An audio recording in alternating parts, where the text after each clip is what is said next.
여러분 안녕하십니까? 월요일장 여러분들의 계좌 상태는 어떠신가요? 오늘을 마무리하고 내일을 전망하시는 증시 오늘과 내일 지금부터 시작하겠습니다. 현재장 보시면 양시장 모두 파란불이 들어왔습니다. 시장이 참 녹록지가 않죠. 코스피는 최근에 연중 최고점을 경신했다고 하는데 왜 이렇게나 수익 내기가 어려운 건지 모르겠습니다. 오늘도 시장 안에서는 종목별 장세 흐름이 나타나고 있는데 특히나 자동차, 현대차를 포함한 자동차주가 시장에서 주인공으로 떠오르고 있어요. 그쪽으로만 수급이 쏠리고 있고 보다시피 외국인과 기관의 동반 매도 속에 양시장은 파란불이 들어와 있습니다. 국채금리 하락에도 불구하고 환율이 고공행진하면서 지수 상승을 제한시키고 있고요. 그 안에서는 K푸드, K뷰티에 이어서 오늘은 K방산주까지 주목을 받고 있습니다. 도통 시장이 찝어준 대로만 따라가야 되는 건지 그 안에서 종목별 장세 어떻게 대응하는 게 좋을지 오늘장에 대한 이슈 점검해 보도록 하죠. 이슈 추적 레몬리서치 김민수 대표와 함께 해보겠습니다. 어서 오세요. 안녕하십니까? 네, 안녕하십니까. 오늘 양시장 모두 다 내림세를 보이고 있어요. 그동안 시장에서 수급을 다 블랙홀처럼 빨아들였던 오늘 음식료주라던가 뷰티주들도 약간의 변동성이 좀 나타나고 있는데 오늘 시장 어떻게 보십니까? 네, 시장 전반적으로 빠지는 것도 아니고 올라오는 것도 아니고 네. 반대로 얘기하면 잘 버틴다. 근데 올라가지는 못한다. 여러 가지 해석이 나올 수가 있는데 네. 그중에서 그래도 또 그냥 자고 일어났더니 유럽 시장에서 좀 큰 폭의 변화가 나오다 보니까 이런 유럽 증시 별거 다 걱정을 해요. 한국 증시는. 네, 그런 또 부담이 나오다 보니까 외국인들의 선물 매도가 나오면서 코스피 시장 상대적으로 좀 부담스럽게 만드는 것 같고요.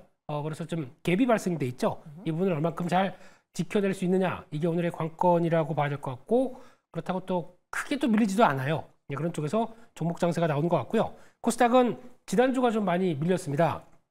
그런 쪽에서 반발 매수가 유입되긴 하지만 코스피도 그렇고 코스닥도 그렇고 시원한 모습들이 좀 없는 그런 상황 쪽에서 시장은 정체 종목적으로 움직인다. 이런 쪽으로 바라보고 있습니다. 네, 그런 시장 안에서 그럼 우리는 종목별 장세를 따라가야 될까요? 아니면 시장 안에서 순환매 타자가 돌아올 때까지 기다리는 게 좋을까요? 일단 적극적으로 매매를 하신다고 하게 되면은 지금 강한 섹터, 강한 종목들 흐름들 찾아서 매매하는 게 맞을 것 같고요. 네. 그냥 시장에 따라서 돼가는 정도라고 봐야 될 것 같은데, 근데 여기서 이제 큰 틀은 거기를 맞췄으면 좋겠습니다. 어차피 어디요? 어디로 맞출까요? 지금 얘기 드리지 않습니까? 예. 지금 큰 틀은 2분기 실적과 관련된 쪽에서 어느 정도 어떤 가이드라인 보여줬고 그게 큰 흐름들이 맞아간다라고 하게 되면 거기서 해답이 있겠다는 쪽에서 거기를 아직 한 적어도 2, 3주 정도는 삼성전자 쪽의 실적 발표 남아 있을 것 같고요. 네. 거기와 함께 나오는 동향들로 중심을 맞추고 거기서 나오는 실적 변화에 대한 기대감들이 나오는데 그게 마침 조정을 보인다. 그럼 그런 쪽으로 포인트를 맞춰가면서 늘려가는 게 가장 좀 나은 전략이 아닐까 생각되고 있습니다. 실적 시즌을 향해 따라가야 된다라는 의견도 주셨습니다. 오늘 정말 많은 분들이 조용하네요. 그만큼 시장이 재미가 없는데요. 그래도 알아야 될 건 알아야겠죠. 이슈 추적으로 들어가 보겠습니다. 시장 안에서 핫한 오늘의 두 가지 이슈. 유럽의 정치적 불안정이 고조되고 있다. 사실 그간 유럽 증시의 경우에는 우리 증시에 큰 영향을 미치지 못했는데 최근 미국이다 대만이다 신고가 랠리를 이어가고 있는 상황에서 고점에 대한 부담이 있기 때문에 이 작은 불씨도 조심해야 됩니다. 그래서 알아보겠고요. 더불어서 오늘 자동차 그리고 자동차 부품주들 흐름 좋죠. 왜 살아남았는지 하나씩 파헤쳐 보도록 하죠. 먼저 첫 번째, 전체적인 시장 상황을 보겠습니다. 최근에 코스피가 연중 최고점을 경신했어요. 그런데 앞서 말씀드린 것처럼 왜 이렇게 수익 내기가, 돈 벌기가 어려울까 보면은 몇몇 종목들의 수급 쏠림이 유독 강했기 때문입니다. 그리고 그 배경에 B2가 다시 부활하고 있다고 하네요. B2라는 단어는 여러분들이 코로나 시절 때 가장 많이 들어보셨을 겁니다. 그러고 나서 이 신용거래융자 잔고가 줄어들다가 다시 최근에 오름세를 보이고 있어요. 특히나 6월 들어서 그 기세가 가팔라지고 있는데요. 지난 13일 기준으로 봤을 때 신용거래융자 잔고가 20조 원을 돌파했습니다. 무려 9개월여 만이고요. 딱 한 달 전과 비교해 봤을 때도 7천억 원이 넘게 이 잔고가 늘어났습니다. 그럼 과연 우리 개인 투자자들은 빚을 내서 어디에 투자를 했을까요? 살펴보니 대왕고래 테마 그리고 음식료주 테마로 몰렸습니다. 대표적으로 한국가스공사가 지난 14일 기준으로 봤을 때 신용융자 잔고가 777억 원을 넘겼는데요. 지난 3일과 비교해 봤을 때 크게 늘어나면서 무려 8배 이상 증가를 했습니다. 이렇게 시장에서의 수급, 블랙홀 쏠림이 나타나고 있는데 김민수 대표님, 네. 건전한 시장이라고 봐야 되는 건지. 왜냐, 코스피는 연중 최고점을 경신했대요. 그런데 뭔가 시장이 그만큼 화랑 증시도 아닌 것 같습니다. 어떻게 판단해야 될까요? 원래 대한민국 증시가 그렇습니다. 왜 그렇습니까? 돈이 많은 시장이거나 네. 아니면 또 그동안에 시장에서 뭐 증자라고 그러죠. 그러니까 쉽게 말씀드리면 IPO가 큰 것들이 들어오다 보니까 지수는 계속 오르려고 하는데 거기서 계속 들어왔던 종목들이 큰 게 있다 보니까 네. 오히려 시총을 잡아먹는 모습들이 나오죠. 그러다 보니까 이게 못 가는 현상들이 좀 나오는 분위기도 있어야 될 것 같고, 그러다 보니까 한계가 있는 자금들이 움직인다라고 하게 되면 그때그때 맞게 강한 어떤 섹터 중심으로 변화가 들어올 수밖에 없고, 그런 쪽에서 섹터가 시장을 이끄는 현상, 이게 가장 중요하게 봐야 될 부분들인데, 중요한 거는 그렇게 되면은 저희는 그러면 거기를 매번 따라다녀야 되느냐? 예, 그냥 시장의 주도 테마가 주도주가 있다고 생각하게 되면 그쪽을 중심으로 두고 계속 움직일 수밖에 없는 그런 쪽이고, 거기서 이제 섹터에서 주도적인 종목들을 계속 확인하면서 거기 계속 붙어 가려고 해야 살아남는 거죠. 네. 그런 쪽에 대한 변화가 나올 수밖에 없는 게 한국 증시의 한계일 수도 있겠다. 근데 어떻게 보면 좀 더 시장이 답안지를 보여주는 거죠. 그렇기 때문에 대응할 수는 있겠는데 저희가 그렇게 대응하려고 하는데 미리 다 물려 있어요. 그러다 보니까 좀 대응이 더 안 되는 거죠. 그게 좀 현실인 것 같습니다. 저희 시청자분 중에 한 분도 별걸 다 붙이는 국내 증시다. 그리고 돈은 없는데 종목만 늘어나고 있는 국장이다라고 다소 아쉬운 평가를 주셨는데요. 그만큼 시장이 좀 대응하기가 어렵다라고도 해석이 되고, 또 그리고 앞서 말씀드린 것처럼 지금 유럽에서의 뭔가 증시 불안감도 커지고 있어요. 화면 한번 같이 볼게요. 유럽 의회 선거에서 프랑스 내 구구 정당의 약진으로 인해 정치 불확실성이 확산되고 있습니다. 프랑스 카크 증시도 지금 출렁이고 있다고 하는데, 안 그래도 미국과 대만 등의 신고가 랠리로 인해서 단기 고점 및 속도 부담이 누적되고 있는 이 글로벌 증시 안에서 약간의 변수가 괜히 우리 증시를 끌어내리지 않을까?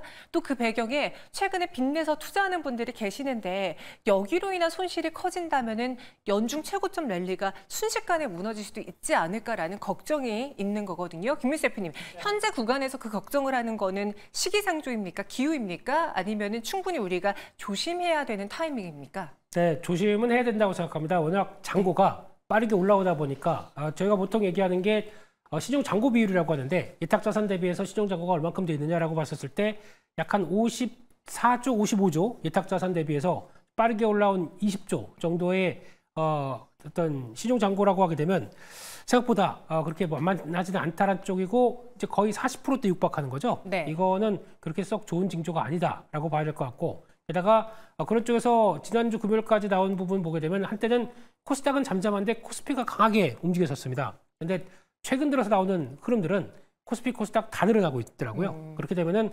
20조 이상으로 들어와서 지난번에 직전에 이제 시중 잔고에 대한 부담 때문에 급락했었을 때는 약 한 24조까지 들어오다 보니까 거기서 주가는 약간 하향하는데 시중 잔고만 계속 늘어난다. 그러면 이거는 또 그렇게 썩 좋은 모습들이 아니거든요. 그렇기 때문에 지금부터는 어떤 돈이 더 들어와서 시중 잔고 비율을 낮추는지, 아니면은 지수가 다시 턴해서 가서 어떤 신용에 대한 부담을 좀 줄이는지. 근데 반대로 말씀드리게 되면 시장은 꺾이는데 신용 잔고가 계속 늘어난다. 이건 좋은 시도가 아니라는 것들 염두를 하고 흐름들을 보셔야 될 것 같습니다. 네, 하지만 시장에서의 불안 요인만 있는 건 아닙니다. 한번 다음 장 보면서 이야기 나눠보도록 하죠. 최근 미국 증시가 나스닥이라던가 S&P 500 지수 사상 최고가를 경신하고 있습니다. 그만큼 배경 상황도 좋은데요. 대신증권의 리포트를 한번 볼게요. 저희 대신증권 리포트 한번 브리핑 봐볼게요. 미증시가 FOMC 위기도 잘 이겨냈다라고 평가를 하고 있고요. 그리고 미국 대선 전까지 M7을 중심으로 성장주가 증시를 계속해서 견인할 것이다라고 판단하고 있습니다. 변수도 체크해봤는데요. 이익과 수급 밸류에이션 정책 모두가 다 지수 상승을 받쳐주고 있다고 평가하네요. 경기 확장 국면에 놓여 있고 실적 시즌에서 이익도 늘어나고 있고 최근에 밸류에이션 측면으로 봤을 때에도 미국 증시가 그렇게 과열권에 진입한 상황은 아니다라는 평가, 논하긴 아직 어렵다라는 평가도 있었습니다.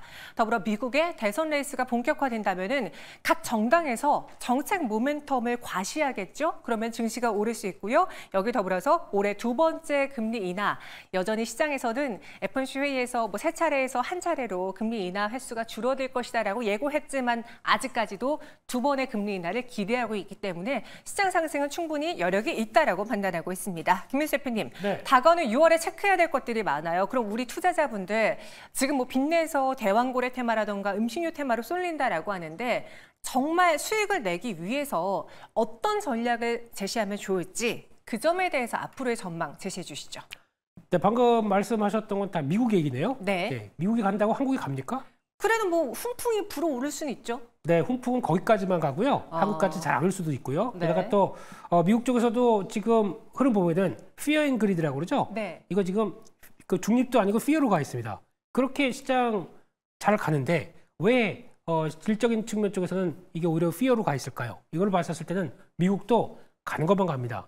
즉 빅테크 쪽에서 AI를 통해서 끌고 가는 종목들만 가고 나머지는 솔직히 처참하게 재미없는 종목들 상당히 많습니다. 그렇기 때문에 미국도 차별하다. 그러면 한국도 당연히 그런 분위기가 나온다는 쪽에서 포인트를 맞춰 가야 될 것 같고요. 그래서 결론적으로 봤을 때는 지금 유럽발 여러 가지 리스크가 또 어떤 작용을 하느냐, 이거는 확대가 될지는 아직 모르겠습니다. 근데 중요한 거는 환율로 체크를 해야 되겠죠. 그래서 환율 변화가 생각보다 1380원대 안쪽으로 자리 잡고 거기다 지금처럼 외국인들 선물 매도가 계속 또 시장을 짓누른다라고 하게 되면 시장에서 그렇게 바라보는 게 긍정적이지 않을 수도 있다라는 것들은 염두를 하시면서 바라보셔야 될 것 같고요. 그런 쪽에서 그래도 이런 쪽에서 약간 시장은 무거워져도 섹터 쪽으로 살아난다라고 하게 되면 섹터도 그걸 체크하셔야 되겠죠.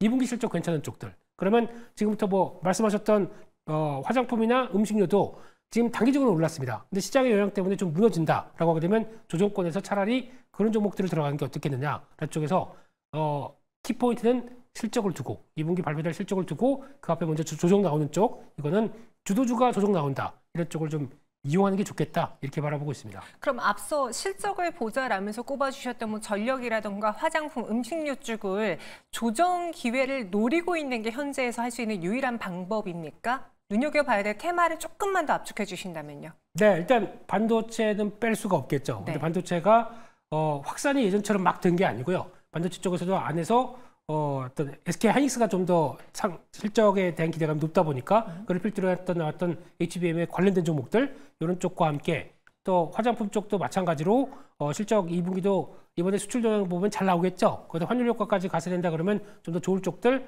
음식료도 마찬가지로 수출로 인해서 확장되는 모습들, 전력기기 쪽은 좀 쉬었는데 그럼에도 불구하고 어느 정도 QE 확대는 꺾이지 않는다. 특히 구리 가격 하락하고 거기다가 나오는 최근 들어서 나오는 이제 미국 쪽의 종목들이 좀 위축되다 보니까 나온 변화라고 보여지고 있고 거기다가 해운 운임이 올라가니까 부담이 된다고 하더라도 여전히 확장세는 이어진다. 그러면은 자리를 찾아보는 거는 또 QE 확대는 계속 나올 수 있기 때문에 네. 중요하게 봐야 될 것 같습니다. 네, 이렇게 앞으로 시장을 어떻게 대응해야 되는지 한번 알아봤습니다. 전체적인 거시적인 환경 접근해 봤고요. 오늘 시장 안에서 살아남고 있는 자동차주 이야기도 해보도록 하죠. 최근에 현대차 관련한 이슈가 매번 나오고 있네요. 뜨거워지고 있는데요. 오늘 현대차 주가 상승, 바로 인도의 사상 최대 IPO 신청 덕이라고 합니다. 유진투자증권의 리포트를 한번 보도록 하죠. 인도 증권거래위원회 기업공개 위한 신청서를 제출을 했는데요. 현대차가 보유하고 있는 인도 법인의 주식 17.5%의 시장 공개 매각 계획을 갖고 있습니다. 이렇게 되면은 총 조달 규모는 약 30억 달러에 달할 것으로 추산되고요. 이 30억 달러를 역산해서 계산을 해보면 시가총액은 약 171억 달러로 추산됩니다. 그래서 우리 돈으로 환산하면 23조 7천억 원인데 시장에서 예상했던 3, 40조에 비하면 너무 저렴한 거 아니냐라고 판단할 수도 있지만 통상 IPO의 경우 경우에는 약간의 기업 가치 할인율이 들어가고 추후에 기업 가치가 또 상승할 여력이 있기 때문에 걱정할 요인은 아니다라고 말하고 있습니다. 그럼 이 시가총액을 계산해 봤을 때 현대차 주가 어디까지 오를 수 있을까요? 현재 주가 대비 약 18.8%가량의 상승 여력이 남아 있다고 보고요. 만약에 여기서 조금만 더 플러스 알파를 더해 본다면, 그러니까 다시 말해 최근의 시장 밸류에이션과 앞으로 이 현대차의 이익 성장률까지 감안해 본다면은 현재 주가 대비 무려 30% 가까이 추가 상승의 효과는 얻을 수도 있다, 기대가 된다라고도 보고 있습니다. 이 소식에 오늘 현대차 그룹주와 자동차 부품주가 다 같이 올라주고 있는데 김민수 대표님, 네. 이 이슈 안에서의 핵심 포인트는 무엇입니까? 핵심 포인트는 현대차가 이제 인도 법인을 상장하면서 인도 쪽에서는 최대 IPO라고 하더라고요. 네. 인도 쪽까지 나오기 시작하면서 나왔던 상장 차익을 어떻게 쓸 것이냐, 이게 가장 큰 관건이라고 봐야 될 것 같습니다. 그래서 지금 물론 이제 거기서 상장했기 때문에 당연히 거기서 투자하는 게 좀 더 크겠죠. 그러면 인도를 중심으로 나오는 거점을 확대해서 어떻게 이어가든지 부분들과 함께 또 하나가 이제 플러스 알파로 이 상장 차익을 가지고 어떤 주주 가치의 제고라든가 이런 쪽으로 더 확대시키느냐, 이런 부분이라고 봐야 될 것 같은데, 근데 좀 시장에서는 워낙 좀 많이 짓눌렸고 저평가로 보이는 부품주들도 강하게 이어진다고 보는데, 제가 보는 핵심은 그쪽으로 수혜가 가는 게 아니라, 네. 그러니까 저희가 수혜주, 부품주, 관련주 이런 거 이제 지쳤습니다. 그런 쪽은 올라간다고 하더라도 가장 핵심은 현대차겠죠. 현대기아를 더 집중하는 게 더 좋지 않느냐, 이렇게 생각하고 있습니다. 현대차 아예 그냥 본 관련주를 우리가 공략하자라는 의견입니다. 현재 주가도 보시면 상승세를 보여주고 있고요. 최근에 52주 신고가를 기록을 했어요. 더불어서 이 밸류업 기대감까지도 가져갈 수 있는 현대차입니다. 앞서 뭐 계산을 해봤을 때는 뭐 20% 가까운 주가 상승, 넘게는 30%도 가능하다라고 하는데, 김민수 대표님, 네. 그럼 이 이슈를 통해서 주가 추가 상승을 염두하고 현 구간에 접근해봐도 괜찮을까요? 현대차에 대한 전략 어떠십니까? 현대차는 괜찮습니다. 계속 조정 시에는 늘리는 전략 나쁘지 않은 것 같고요. 같이 현대차가 늘리는데 기아도 인도에는 같이 진출돼 있기 때문에 어떤 효과는 이어진다고 보는데, 솔직히 부품주 관련된 쪽들은 일단 개인적으로는 트레이딩 쪽이 더 낫겠다라고 봐야 될 것 같고요. 네. 지금 이렇게 가파르게 올라오다 보니까 와, 지금에도 안 사면 안 될 것 같아라고 생각하시는데, 오히려 따라갔다가는 당할 수도 있는, 그러니까 고가에 또 물릴 수도 있는 흐름들이다 보니까 지금 추격 매수하는 것은 별로 의미가 없을 걸로 보여지고 있고, 그런 쪽에서 오히려 어떤 현대기아차가 투자를 하다 보니까 그런 쪽에서 어떤 부품 쪽도 수혜를 본다라고 하기는 논리가 좀 덜 맞는 것 같거든요. 그럼 이쪽도 차라리 투자를 더해서 같이 들어와야 되는데, 그게 아닌 쪽에서 현대기아차에 따라서 생산량이 늘리기 때문에 같이 수혜를 본다라는 거는 한 달이 건너서 가는 관점이라고 봐야 되고 있기 때문에 그런 쪽보다는 그냥 현대기아차를 보자, 그게 가장 좋을 것 같고요. 그런 쪽에서 또 하나 부품주가 안고 있는 고민 중에 하나는, 네. 이번에 2분기 때 해운우님이 많이 올랐지 않습니까? 그렇기 때문에 그에 따라서 부품을 수출할 때 환율 효과 때문에 오히려 득을 보는지, 아니면 그로 인해서 비용이 들어서 실적 예상보다 덜 나오는지, 이거는 또 업체별로 다를 것 같기 때문에 그거 관련된 부분들을 체크하는 것도 미세하게는 중요할 것 같습니다. 그러면은 오늘 이 이슈와 관련해서는 현대차와 기아를 본격적으로 공략하는 게 좋고, 그리고 자동차 부품주들의 경우에는 실질적인 수혜는 미약할 수 있기 때문에 단기 트레이딩 접근으로만 보자라고 하셨습니다. 현대차, 기아와 함께 또 2분기 실적 시즌에서 기대가 될 만한 자동차 부품주 마지막으로 정리해 보자면 어떤 게 있을까요? 네, 그쪽에서 이제 오늘 움직이는 자동차 부품주는 거의 다 인도 법인 갖고 있는 쪽들, 인도에 진출한 쪽들. 그래서 네. 매출 비중이 많게는 20%대, 15%대 되는 회사들이 거의 다 주축을 이루면서 움직인다고 봐야 될 것 같은데요. 그중에서 그래도 코리아 FT 같은 경우는 일단 오늘 상승폭이 그렇게 크지는 않습니다만, 그래도 불구하고 이 회사도 같이 인도 시장에 진출해 있습니다. 그리고 또 인도 법인 들어가 있죠. 그런 쪽에서 이번에 지난번 1분기 때 실적이 생각보다 덜 나오다 보니까 기대감이 높았다가 좀 조정받은 측면들이 있는데, 그럼에도 불구하고 지금 하이브리드 쪽은 워낙 잘 팔리는 모습들이 나오다 보니까 거기서 나오는 효과까지 생각한다라고 하게 되면 코리아 FT가 그래도 2분기 실적과 함께 이제 1분기 이연된 게 2분기는 정상적으로 잡힐 때니까요. 네. 그렇게 되면 오히려 좀 더 실적에 대한 기대감이 높아지는 게 아니냐, 이런 쪽으로 바라보고 있습니다. 네, 그래서 코리아 FT를 자동차 관심주로 이야기해 드렸습니다. 오늘 이 이슈로 인해서 코리아 FT를 보자는 게 아니라요. 최근에 뭐 해상 운임이라던가 운임가 상승 그리고 실적, 환율 같은 걸 고려해 봤을 때 눈에 띈다라는 점도 살펴보시기 바라겠습니다. 지금까지 두 가지 이슈는 우리 김미수 대표와 함께 정리해 봤어요. 고맙습니다. 감사합니다.